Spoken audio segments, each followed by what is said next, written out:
Good afternoon. It's Wednesday, the 15th of November 2017, just after 1 o'clock. Welcome to UK Column News. I'm your host, Brian Gerrish. With me in the studio, Mike Robinson. We're delighted today to be joined both by David Ellis from Strategic Defence Initiatives and also Alex Thompson, Eastern Approaches. And Alex is reporting from the Netherlands.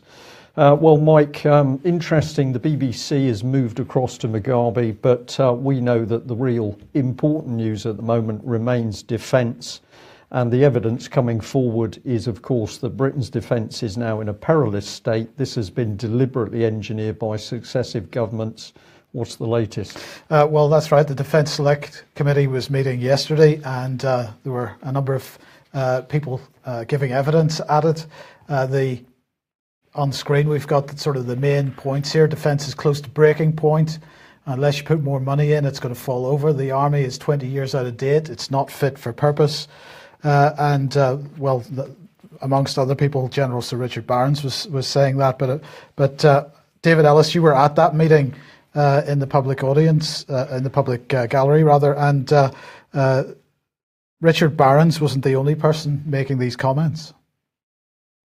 No, he wasn't. There was Admiral Sir George Zambalis, which you can see on the film clip there, and Air Marshal Barry North, and they essentially gave oral evidence there to the Defence Committee to the effect, which I find quite ironic considering we had the European PESCO meeting the day before, where all those nations signed away their sovereignty and their military into the corporation of the EU.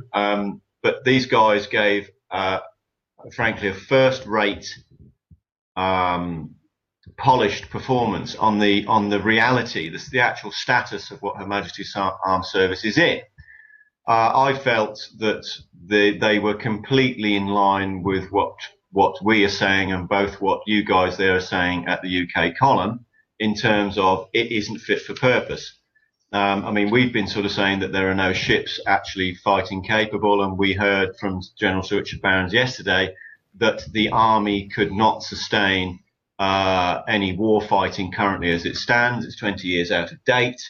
It's not fit for purpose, which was frankly a jaw-dropping moment in the auditorium there.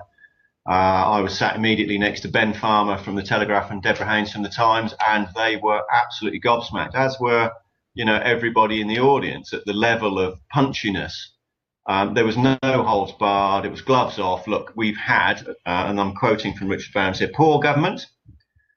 We're failing in duty to protect the country. I mean, you can't get something put in stronger terms than that. We want an army that's actually fighting fit. George Zambalis, the anti-submarine marine warfare capability is inadequate. He then went on to say, post-questioning, that there was a rumour that there were that there was a period where there was no strategic attack submarines that defend our ballistic missile submarines. So the two work hand in glove.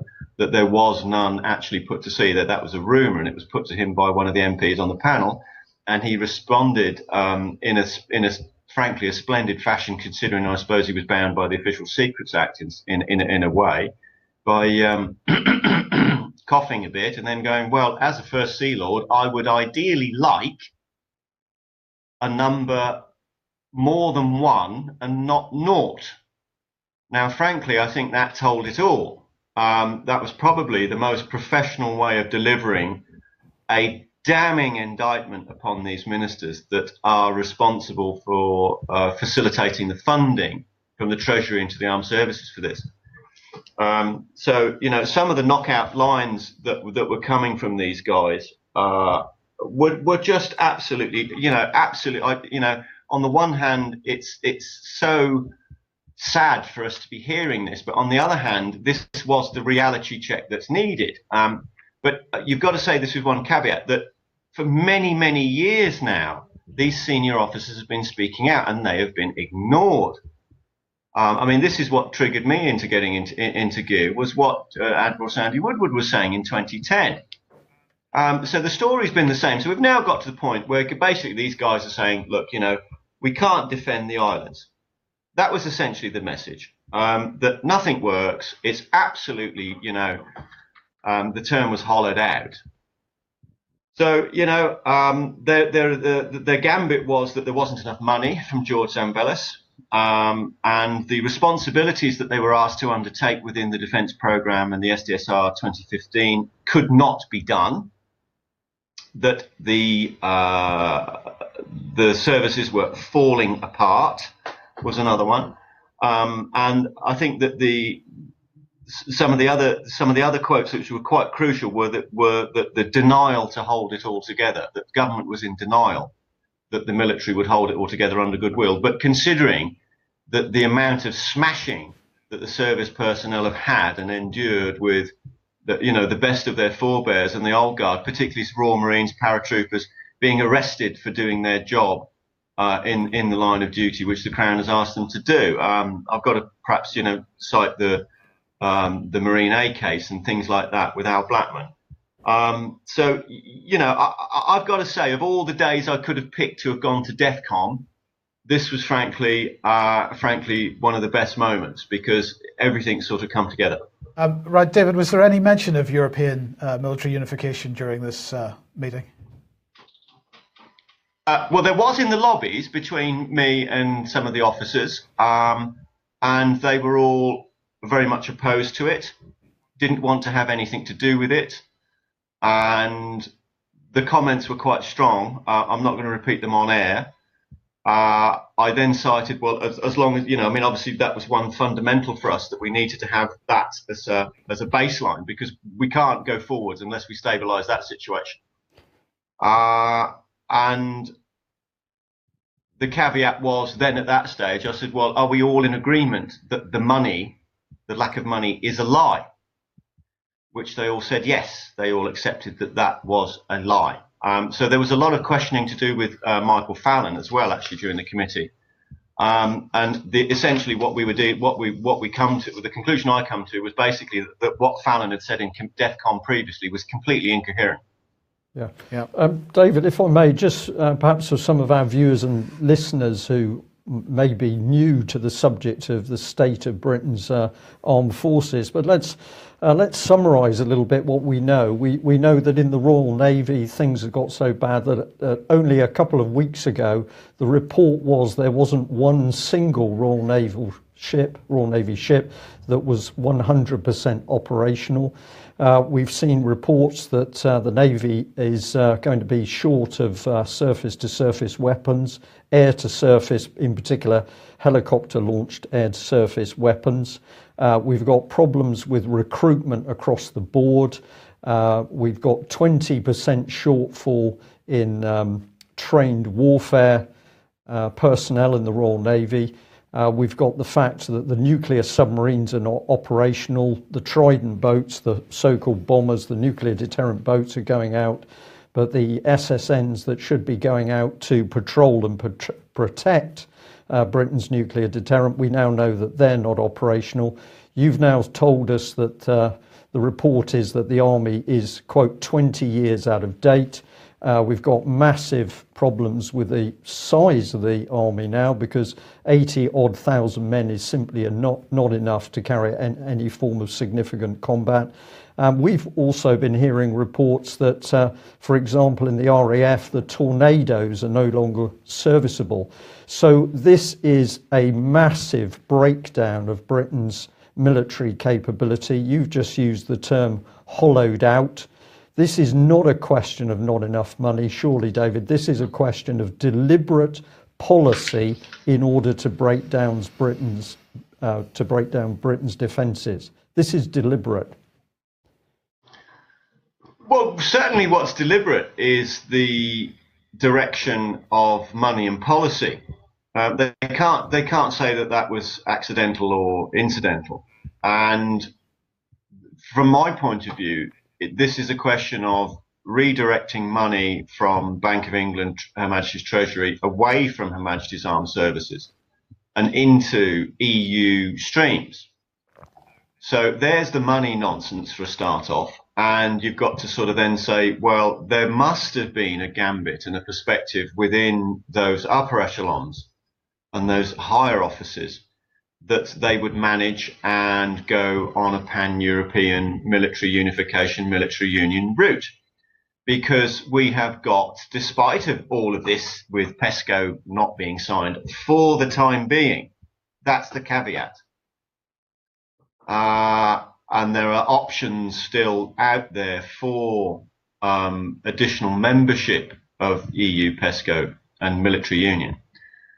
So other countries are being solicited as we speak. So my overall feeling with this, in terms of what's happened to British defence, is that they just frankly, at a Treasury and above level, thought that they would manage it on an EU basis, and that would be okay because it would be jam tomorrow and rosy, and we would have this pan-European corporation to do the industry, and we would have pan-European military to do both the internal and the external, how can we say, without being demeaning to service personnel, the wet work. So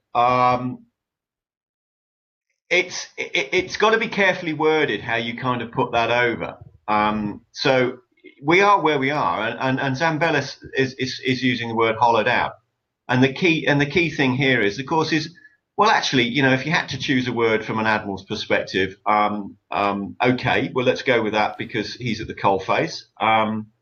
And I've got to say, when the civil servant was questioned subsequent to the officers here, Sir Mark Lyle, who was around the SDSR 2015, denied that hollowing out had taken place and said that he had not seen any evidence to that end.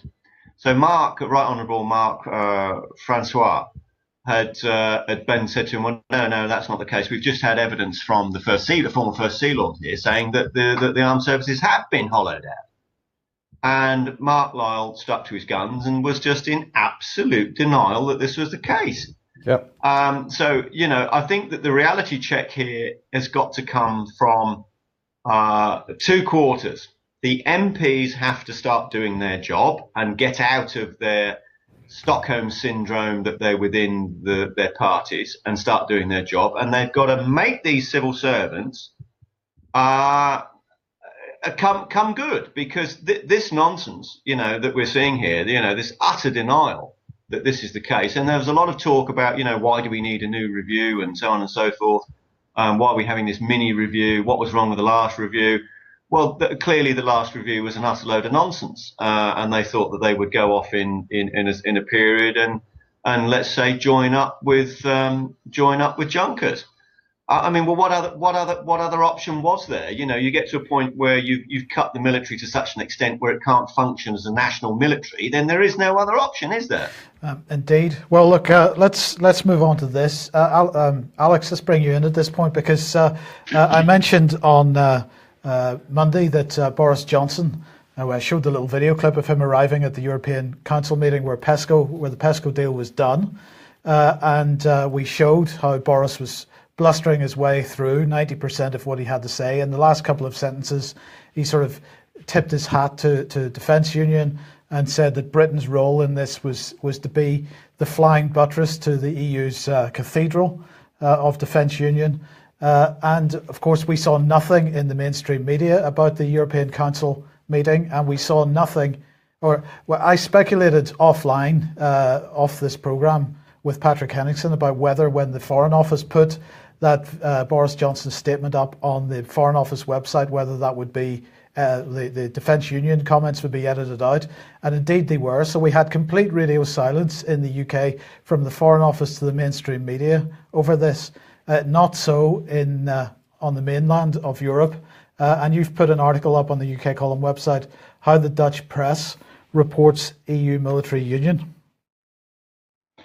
Yes, Mike, and as you can see, the Dutch headline there, under the video of Mogherini, that very video which has not made it to the British mainstream press, that's there in Algemeen Dagblad, a Rotterdam paper, and then the headline is Nederland tekent voor Europese defensie. So straight away, the Netherlands signs up to a European Union military. Well, defensie can mean armed forces or defence, but note that even at the stage of the headline that there's no mealy-mouthed nonsense about cooperation. The body of the text, which I've summarised on the next slide from the Algemeen Dagblad, shows that there has been fear of hollowing out of NATO over the decades. And they even point out a date which I wasn't aware of during the 1950s when this was all coming together, Mike, is that the Assemblée Nationale, the French Parliament under de Gaulle, and just before they revised their constitution, in fact, so this wasn't even in the Fifth Republic, but the Fourth, they said no to the cooperation or PESCO as it now is, because they could see which way the wind was blowing. And the Dutch journalist puts in an exclamation mark that it's taken 60 years to get further. And he's also noted correctly that it was the Franco-German axis that drove it. And then we see, as you switch to there, that Brussels, as the Dutch journalist is reporting, has already allocated the first €500 million of money, which has been siphoned off from national projects, of course, to promote the fusing of industrial defence industries.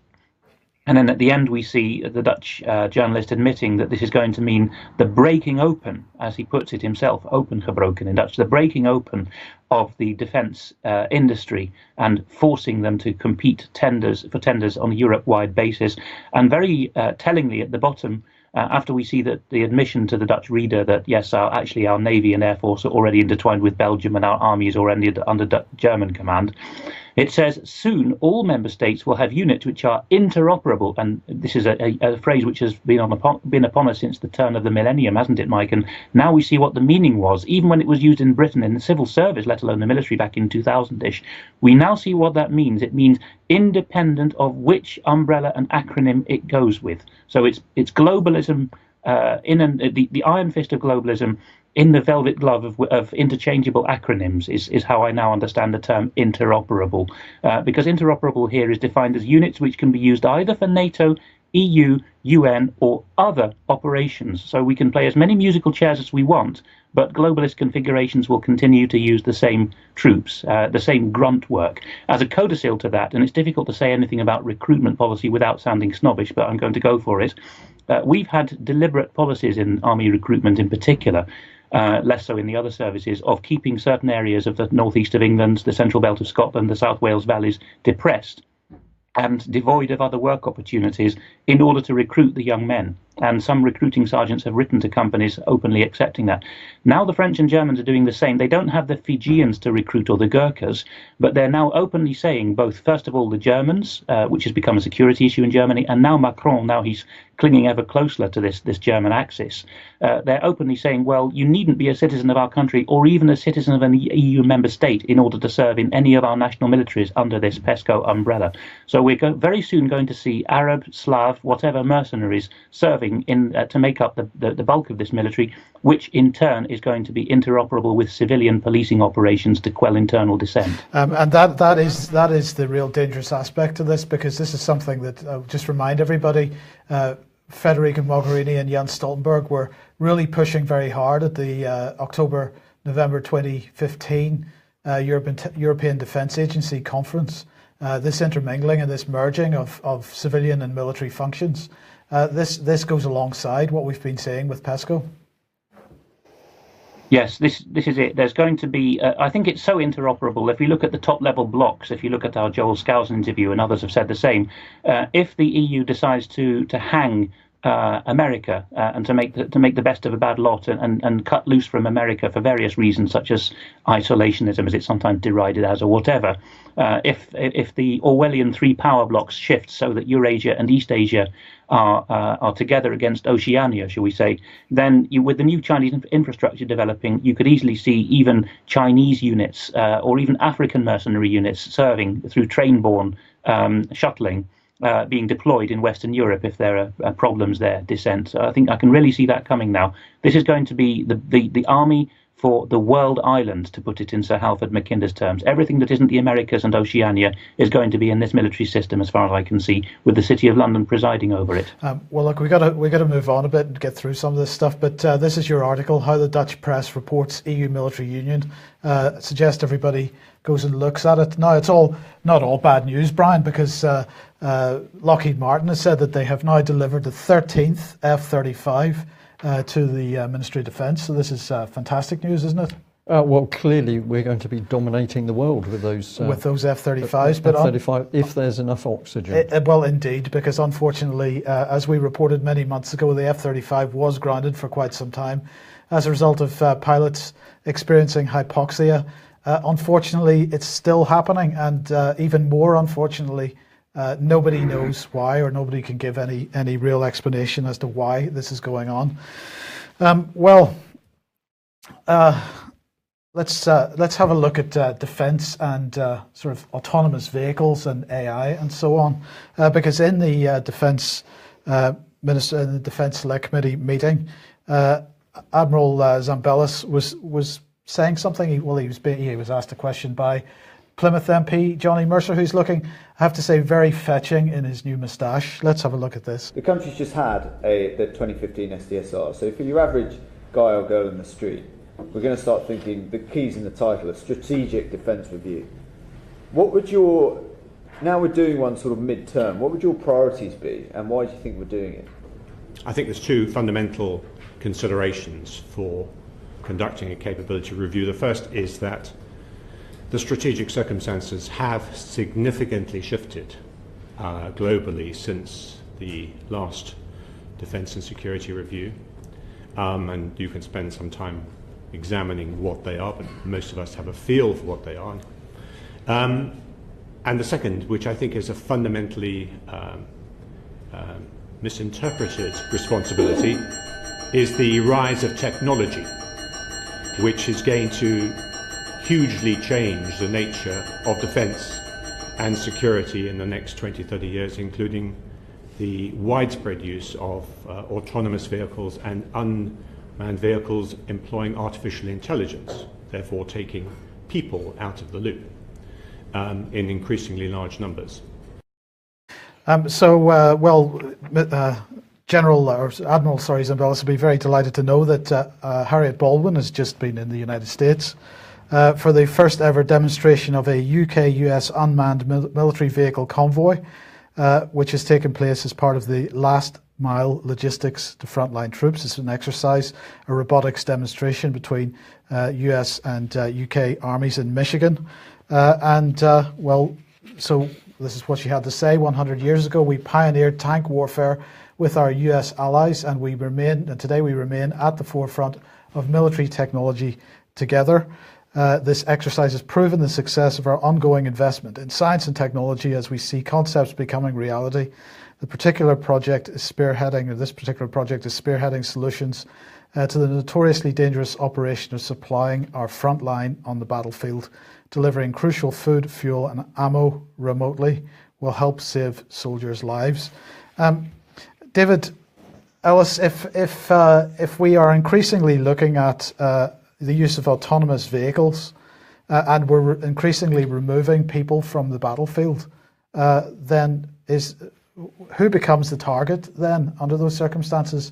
Are we heading towards a world where the only people that are on the receiving end of what we're throwing is civilian populations? This is all heading in a very nasty direction. And you've got some blatant contradictory stuff here from Mrs. Baldwin.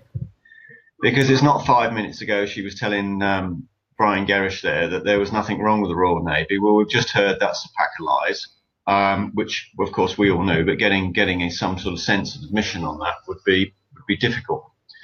So, in conjunction with, I think we couldn't get a response from Gary Street or any of that. So, and there she is saying, oh, well, this is all brilliant. Jam tomorrow, we're going to get this lovely new stuff where it's all going to be remote. And yet we've got these three senior officers saying that the expectations and the budgets and so on and so forth, and the whole thing basically has cracked. It's not fit for purpose. It couldn't do what they would expect we would have to do if we had to go to war. So there's a complete litany here of contradiction from this woman. It's completely incoherent. It's exactly the same as it is from Mike Fallon, just incoherent nonsense, gibberish.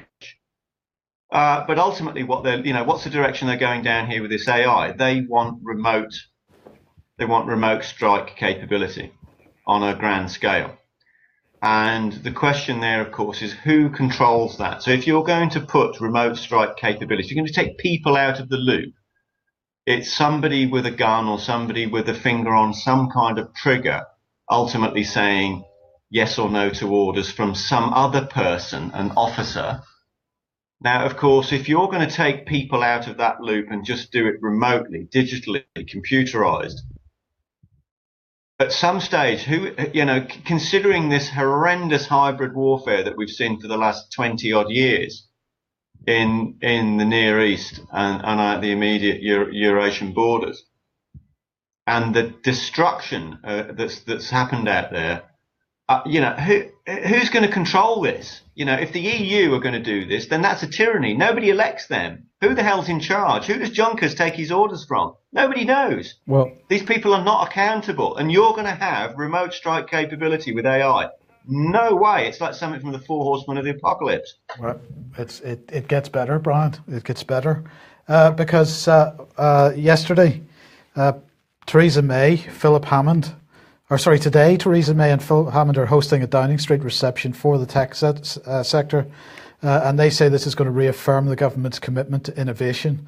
So they're going to have leading digital entrepreneurs and innovators from across the country, and she has announced a series of measures to support the continued growth of the tech sector, including doubling to 2,000 the number of visas available for the brightest and best talents from around the world, an investment of £21 million to expand Tech City, which you can see on screen there, their website, which is a nationwide, it's going to be a nationwide network, growth accelerator, as they call it. It invests in tech companies and so on, and also creates networks of tech people.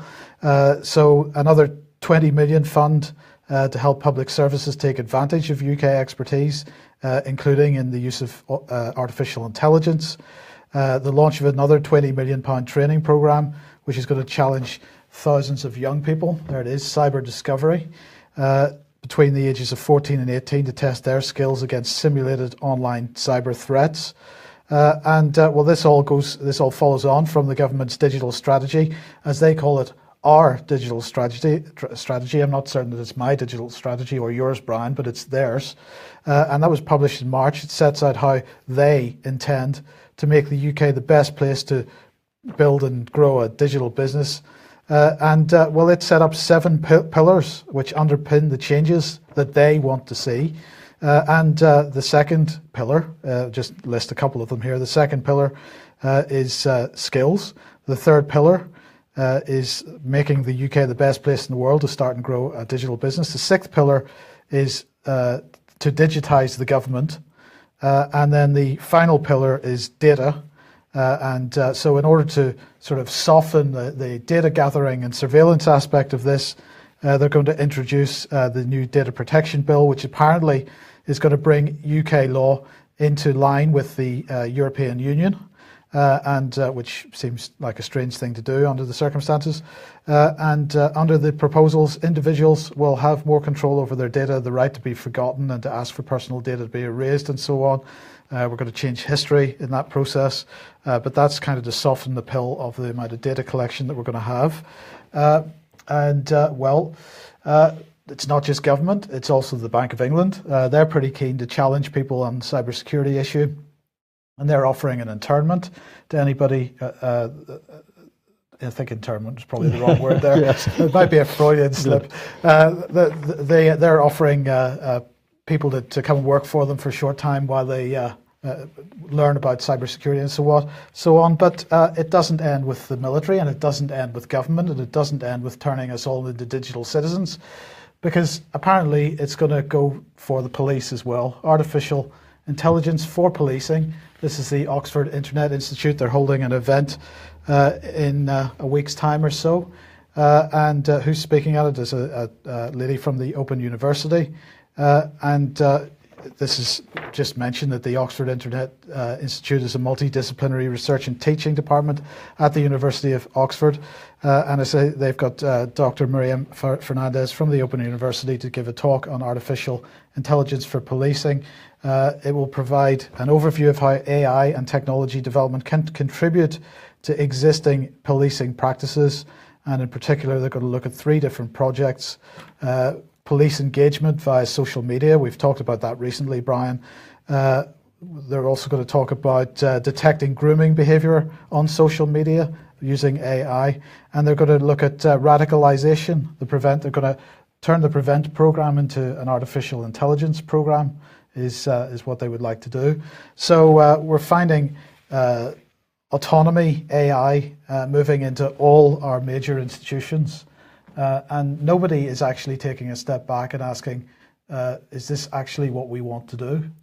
And of course, the development of the AI itself means that a smaller and smaller team of experts are the people who understand that AI, and therefore a smaller and smaller group of people are in control of anything that AI controls. Well, and in fact, it goes further, doesn't it? Because they're saying that at some point they will not understand it themselves. Should we just ask Alex briefly for comment on this? Yes, to make it pithy, Mike, I think to tie the two strands of this programme together we've had thus far, there's going to be a unified military force for the world island, deployable under as many hats as need be. And secondly, the use of AI. Well, what ties these together in my mind is Israel. That's the country that unites the three blocks, Europe, Asia and Africa. And it's the country which has had its finger right in the pie of this particular kind of AI for many decades, now openly celebrated as a tech giant or whatever, or the startup nation. But the current form of this AI, for example, if you go on the Tube or the Docklands Light Railway through the city, you'll see all these adverts for Palantir, which is presented as a kind of Ivy League bright kids playground.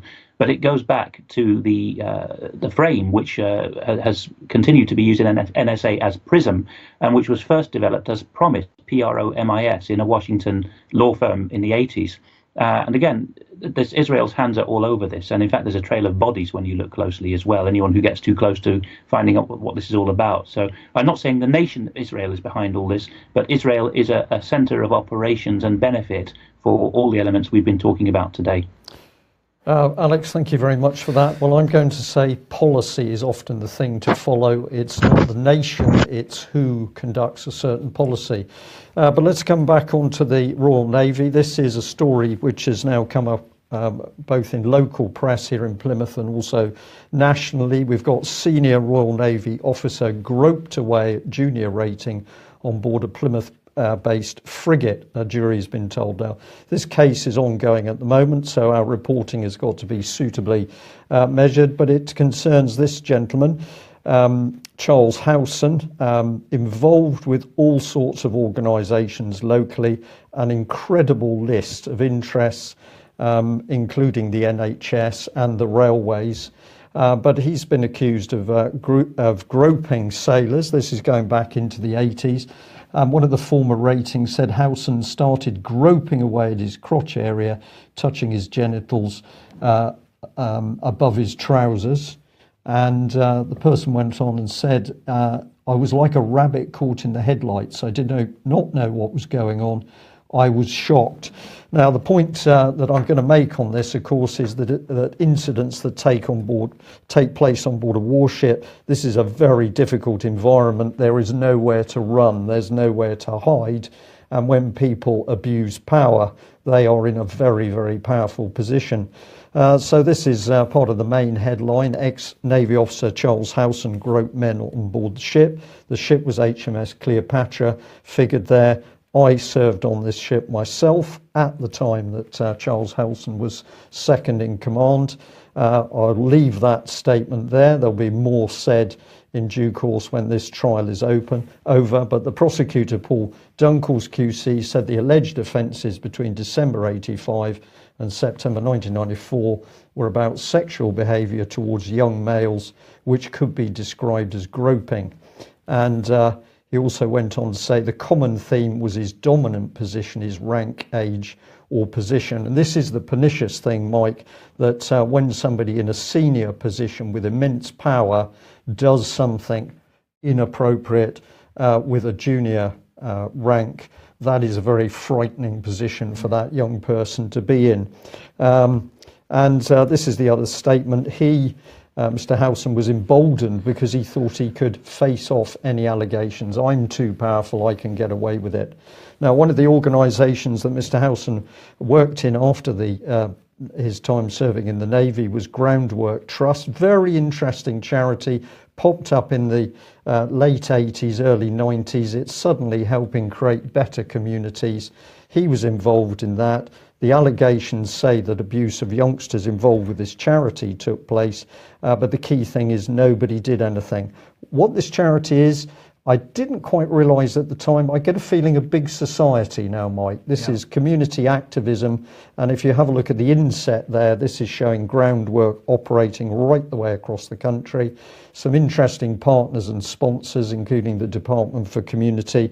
But this is the key issue. The court heard how a Groundwork Trust official spoke to 6 of the men who were alleging abuse by Howson. Spoke to them in February 1993. The matter was not reported to the police. So there was a cover-up in the Royal Navy. There was a cover-up within Groundwork Trust. You have to say why. Here's Charles Howson as one of the patrons of Armed Forces Day. He's listed alongside local MPs. In Plymouth, it was impossible really not to bump into this man at some time. He was so powerful. But let's consider what was happening with this one. This was the report of a captain of one of the nuclear deterrent submarines, had sex with a young female officer on board, and he was relieved of his command. But look at the headline there. After some of his crew revolted over the alleged incident, no, revolt at sea is mutiny. We've now got, as a result of policy, introducing females on board the ships. And I'm not saying that it was the girl solely at fault. He was certainly at fault as the commanding officer. But as a result of the policy, we've now got mutiny on board one of the nuclear deterrent boats. And we have consistently warned, of course, that the British Ministry of Defence has approved Satanism. This is Armed Forces News, part of the TV. They almost seem to be advertising it, Mike, in this article. Encourage people to go and have a look at this. But it ends on a positive note that just because this man's involved in Satanism doesn't mean he can't do his job in the Royal Navy. And I think we could have some discussion on that. This was the Royal Navy's comments. We're an equal opportunities employer and we don't stop anybody from having their own religious values. Our policy is that whatever practical, reasonable requests for time and facilities that do not impact on operational effective or welfare of other personnel are met. This has got to be a lie. Alex, I'm going to let you respond to this one very quickly.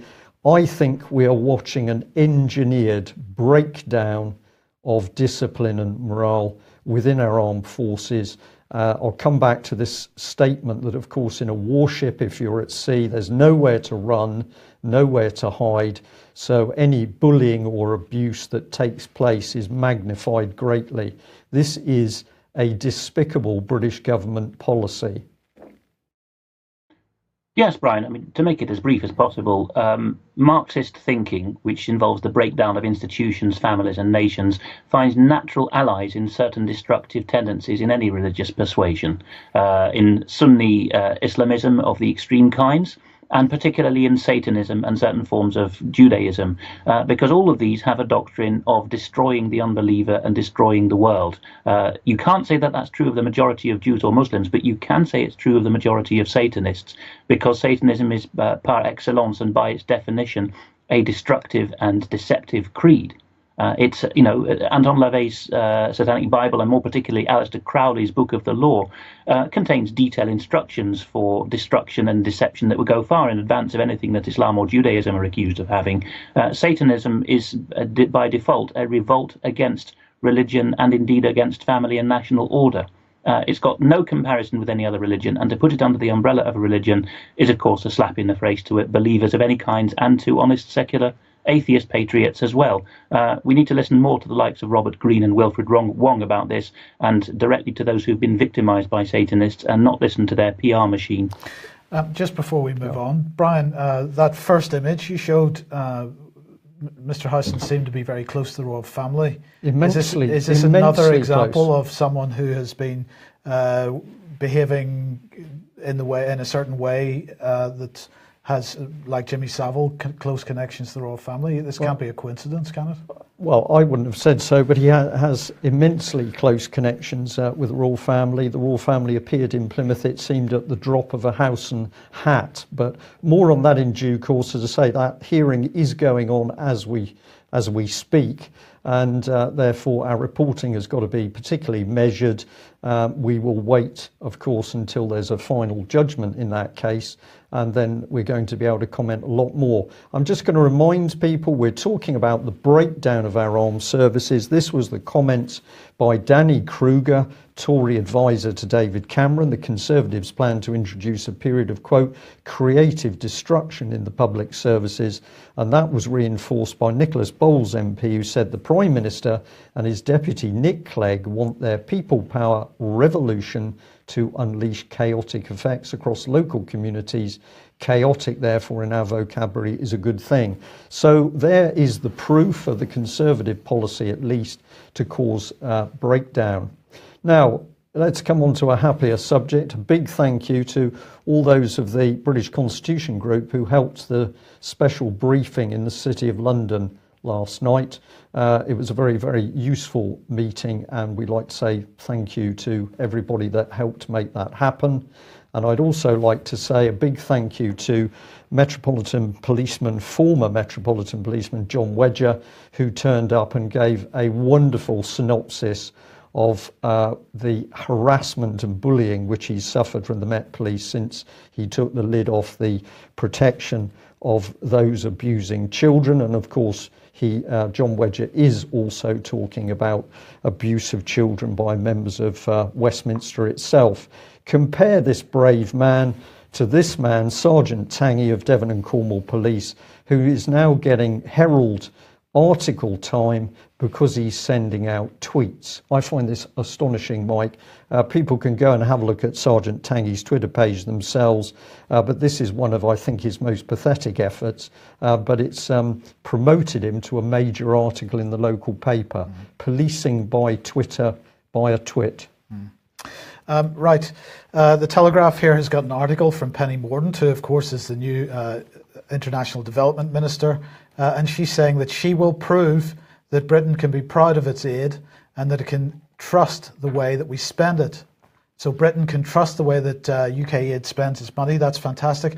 Well, Penny Mordaunt, you could start by releasing the financial statements, the quarterly financial statements that you receive on behalf and from the White Helmets in Syria, which describe where British aid money is being spent. So please feel free to respond to my already refused Freedom of Information request on this issue and get me that information straight away. And then I will believe that you are going to prove that Britain can be proud of its aid budget. Right.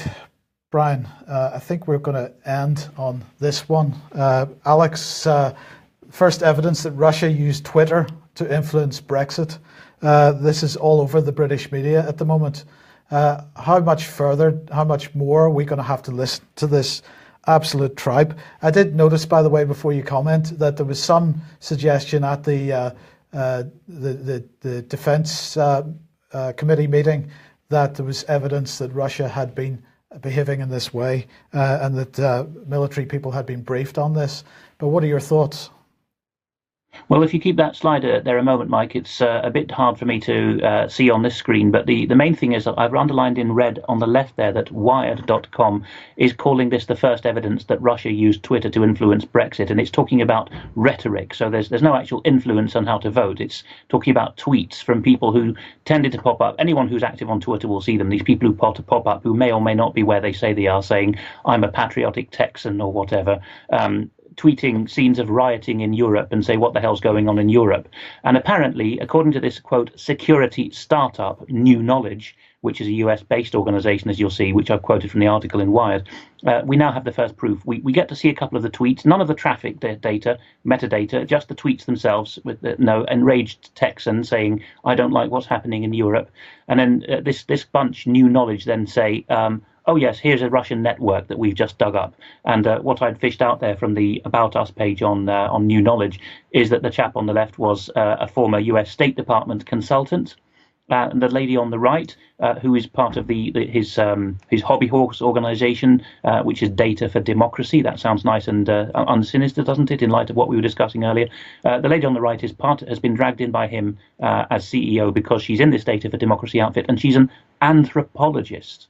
This gives me a bit of a clue as to what's going on here with these claims and how they're being fed through to the so-called tech press. But I suppose you have thoughts of your own, Mike. Well, I mean, one obvious thought is, of course, with so many people concerned about privacy, and particularly if you're running a Twitter account that maybe you want to remain anonymous, people are using virtual private networking, VPNs. Quite often they connect to VPN servers in Russia.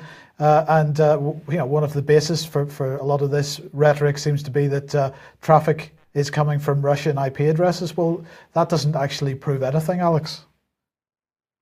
No, because packets, even 10, 15 years ago when I got into this business, packets even then had the technology to be split up by microsecond. And if it was cheaper to send them via China or via Russia over land cables or satellite links rather than the Atlantic and Pacific fiber optic links, then that would be done. It could just be a split second, or one tweet out of a series will turn out to have a Russian IP address or a Chinese address. And shock horror, some Americans, even Trump supporting Republicans from down in Texas, occasionally actually manage to visit Russia, and sometimes they go there to do some real tourism. So, a Russian IP address does not say very much. No. Okay, well, we've run out of time. It's a great shame in a way, because there is simply so much to report about.